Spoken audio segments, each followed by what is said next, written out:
Si Wannabe Basquiat avait un fils, ce serait bien le gars qui est à la droite à notre droite de la photo que vous voyez dessus. Avec le temps et avec un peu, même le bif là m'a permis même un peu de me rendre compte de ça. Le fameux bif avec Kendrick Lamar, qui est peut-être l'un des moments les plus importants un peu euh, du hip-hop de ces 20 dernières années. Je pense que c'est pour ça que je dis, si vous avez vu mon sujet un peu, ce sujet-ci là, que j'avais fait il y a quelque temps, euh, Jimmy a servi à ça. Jimmy a servi à écrire l'une des plus belles histoires du hip-hop et quelque part même je lui en remercie de son existence. J'ai quelque part un peu maudit l'existence du mec là par rapport à ce qu'il a représenté et ce qu'il représente un peu pour l'industrie. Un pion, une sorte un peu d'acteur, rappeur qui est venu un peu cacher complètement avec tous les codes de ce truc-là. Mais c'était nécessaire. C'était nécessaire qu'il existe pour justement que Kendrick nettoie ça. Parce que Kendrick, son ennemi, c'était pas seulement Jimmy, c'est ce que Jimmy représente. Et Jimmy représente l'industrie. Regardez même ce qui s'est passé même avec quand Jimmy et Kendrick se sont lancés, toute l'industrie était derrière Jimmy, hein. Toute l'industrie n'était pas sur Kendrick. Regardez les podcasters académiques, regardez les podcasters Cameron, Maze, regardez même le Fiasco, c'est mis derrière Drake, top 2 game derrière Drake. Il y avait beaucoup de... Kendrick était seul, hein. Kendrick était seul. Questlove, tous étaient derrière Drake. Eric Michael Dyson, rappelez un peu le professeur le professeur un peu sociologique là, qui est un spécialiste un peu de la vie de Tupac là. Même lui a même dit que Drake est le nouveau Tupac. Et tout le monde était derrière Drake. The Game. Oh, c'était tous derrière le gars. Les podcasters, trucs. C'était l'industrie qui voulait sacrifier Kendrick. Complètement. C'est pour ça que quand il dit fuck the industry, comme il le dit tout le temps. C'est l'industrie, Drake, l'industrie là, regardez même là quand il est encore dans la wife party là. C'est lui qui est dans l'industrie bullshit là. Bon, dans ce combat-là, c'était un combat contre l'industrie beaucoup plus, c'est un combat contre que Kendrick mène contre l'industrie. Et Drake n'est que le représentant, un peu le pion de ça, c'est ça. Et aujourd'hui, c'est pas le bif là dont on va parler, c'est voir comment les deux hommes que vous voyez là sur la photo.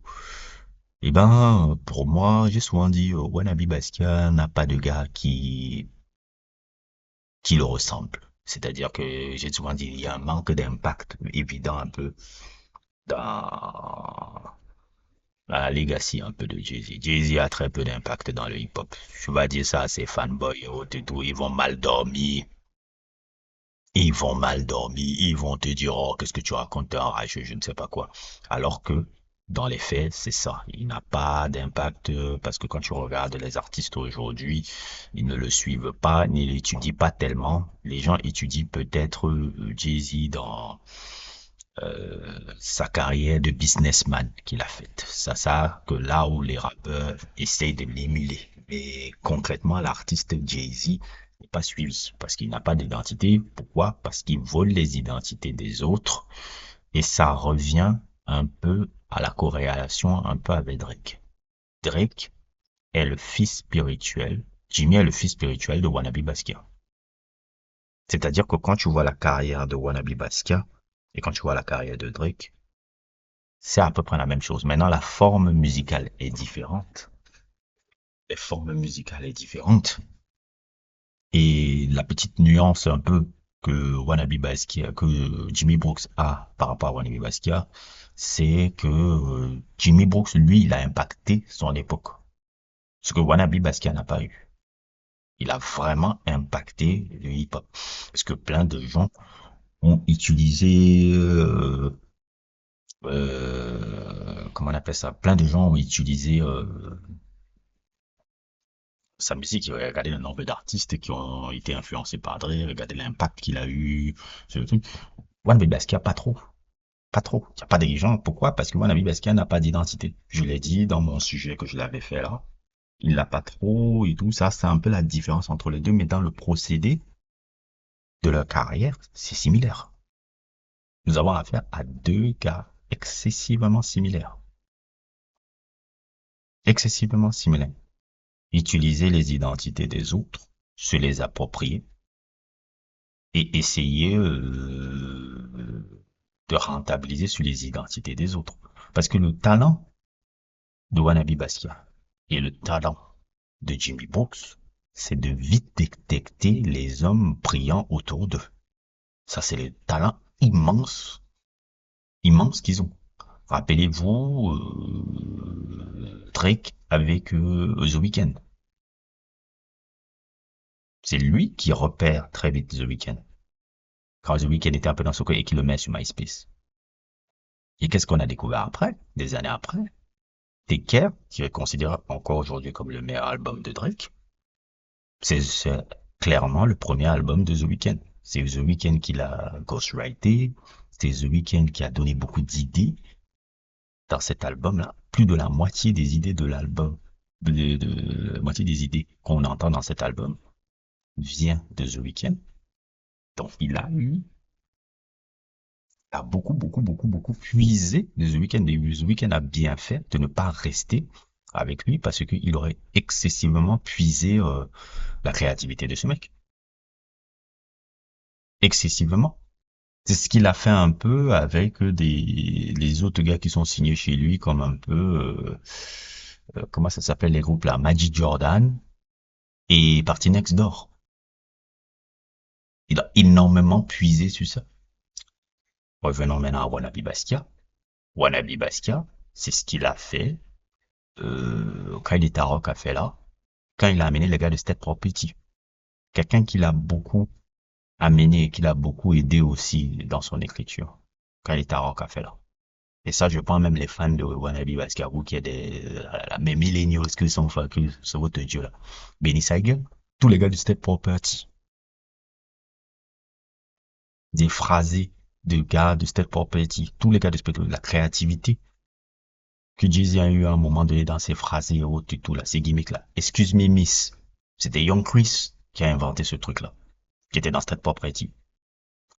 Benny Siegel a été énormément important dans le truc là. Tous les gars de Philadelphie là, de State Property là, ils ont énormément apporté à Wannabe Basquiat. Il a énormément puisé sur ces mecs là.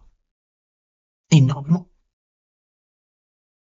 Énormément. Donc le talent, les deux là, sont pareils. Excessivement pareils. Je vous ai déjà, je sais pas si ma vidéo sur la liste de Forbes est déjà sortie, mais je vous ai déjà fait ce truc-là, cette vidéo qui montre comment Wannabe Basquiat a piqué tous les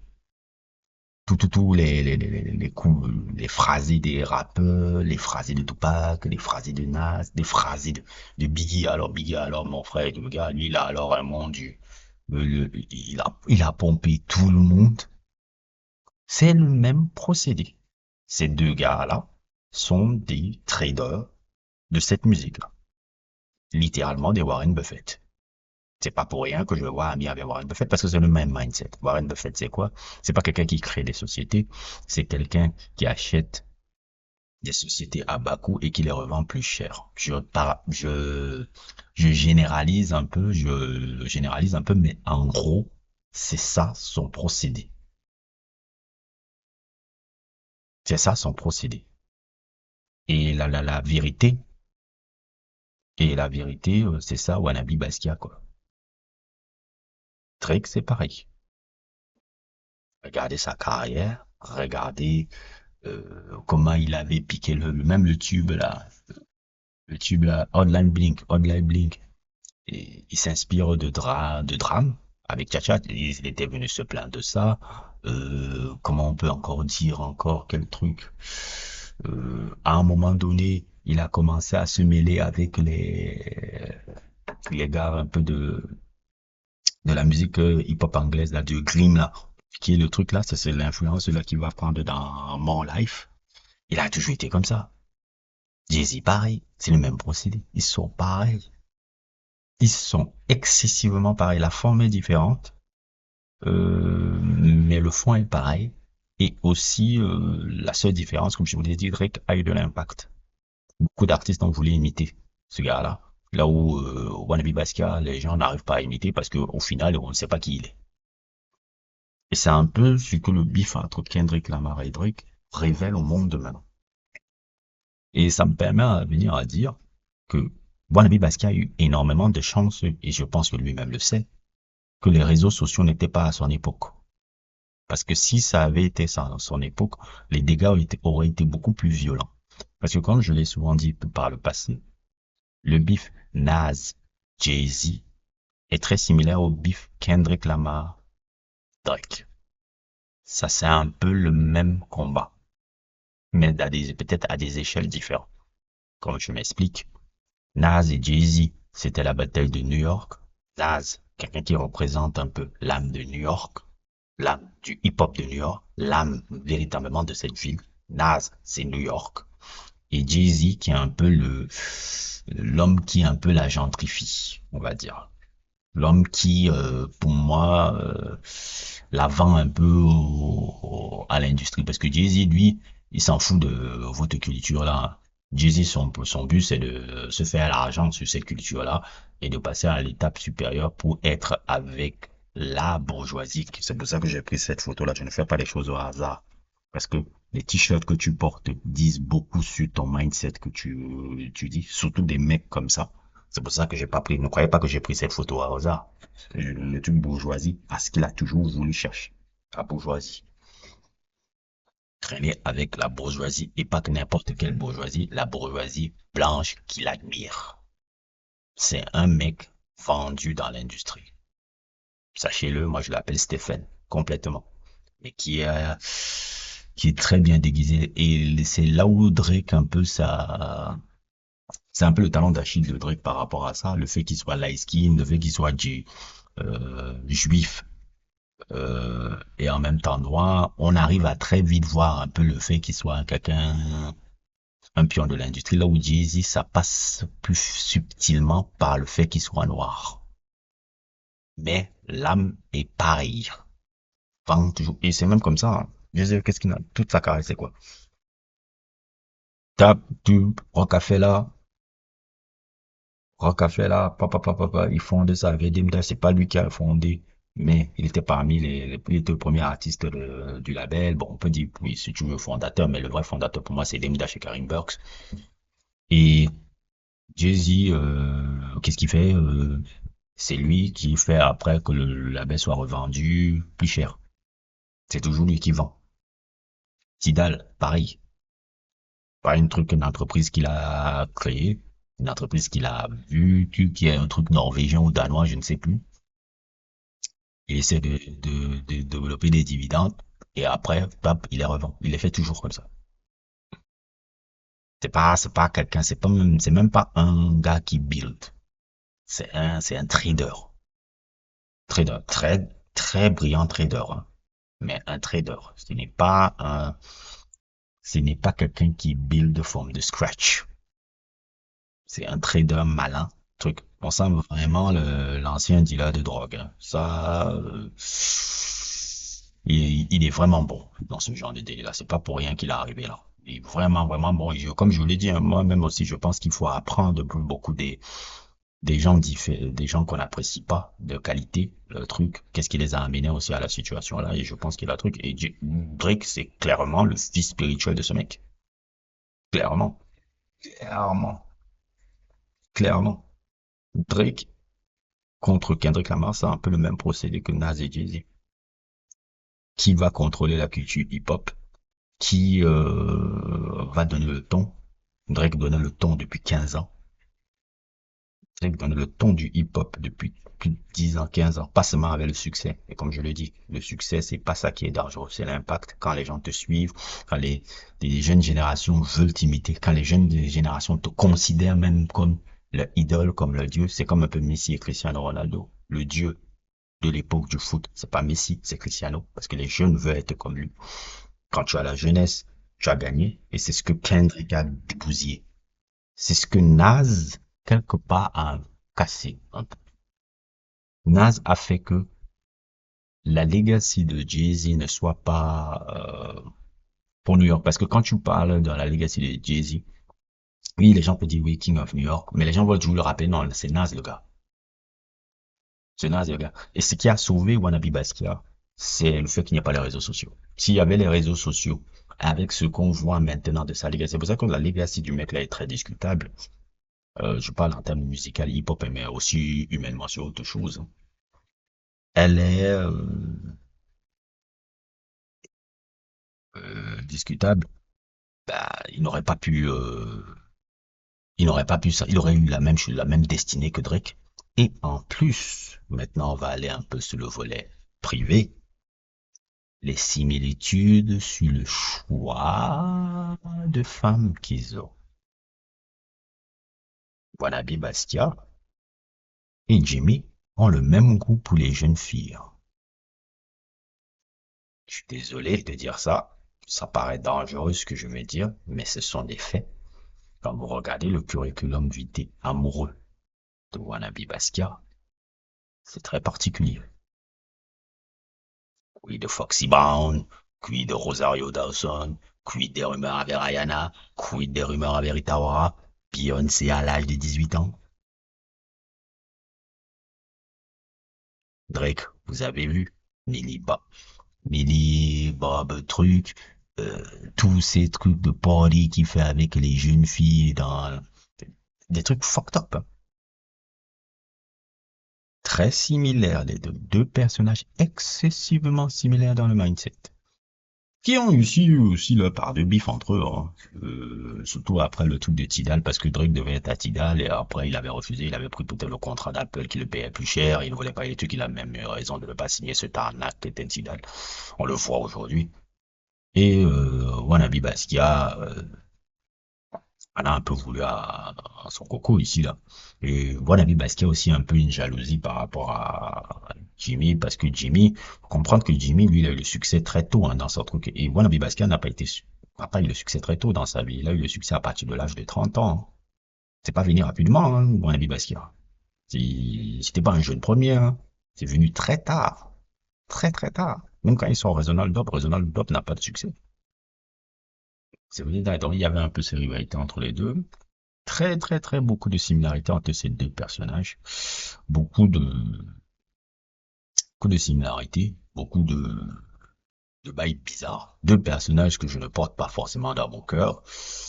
Qui ont réussi à créer leur legacy, mais je dis toujours, Wannabe Basquiat, c'est pour ça que ça m'énerve souvent les gens. Même mon cousin me dit, mais qu'est-ce que tu veux? Je dis, Wannabe Basquiat a trop évité les coups qu'il devait normalement prendre. Par exemple, quand je vois Drake, là, les coups qu'il est en train de prendre, là, je dis, merde. Wannabe Basquiat, tu as eu la chance de ne pas avoir eu les réseaux sociaux. Sincèrement. Tu comprends même pourquoi il n'est pas tout le temps dans les réseaux sociaux, parce qu'il a peur de ça, parce qu'il peut pas maîtriser ça. Il peut pas maîtriser la narrative avec les réseaux sociaux. Et je t'assure que si on avait les réseaux sociaux à l'époque là, ta carrière serait très questionnable. Questionnable pour le grand public. Et même ta vie privée. Parce que quand on le regarde avec le recul, on commence à lever les yeux en disant, waouh, c'était ça en fait. Quid des vols sur les rimes des gens. Quid de ton goût pour les jeunes filles. Quid de énormément de douilles que tu ajoutes. Drake, on l'a chopé. Toi, encore, il reste toi. Mais je suis patient. Je suis très, très patient. Parce que je sais que tu es dans le collimateur. J'attends tranquillement. Et je sais que tu seras le dernier à prendre. Et bordel, ce sera le plus beau jour de ma vie. Parce que toi, vraiment, tu représentes tout ce que je ne supporte pas voir dans la musique, tout ce que je ne supporte pas voir dans la communauté noire. Et te voir tomber comme ton pote là me ferait du bien. N'hésitez pas à liker, n'hésitez pas à vous abonner et à plus pour d'autres aventures.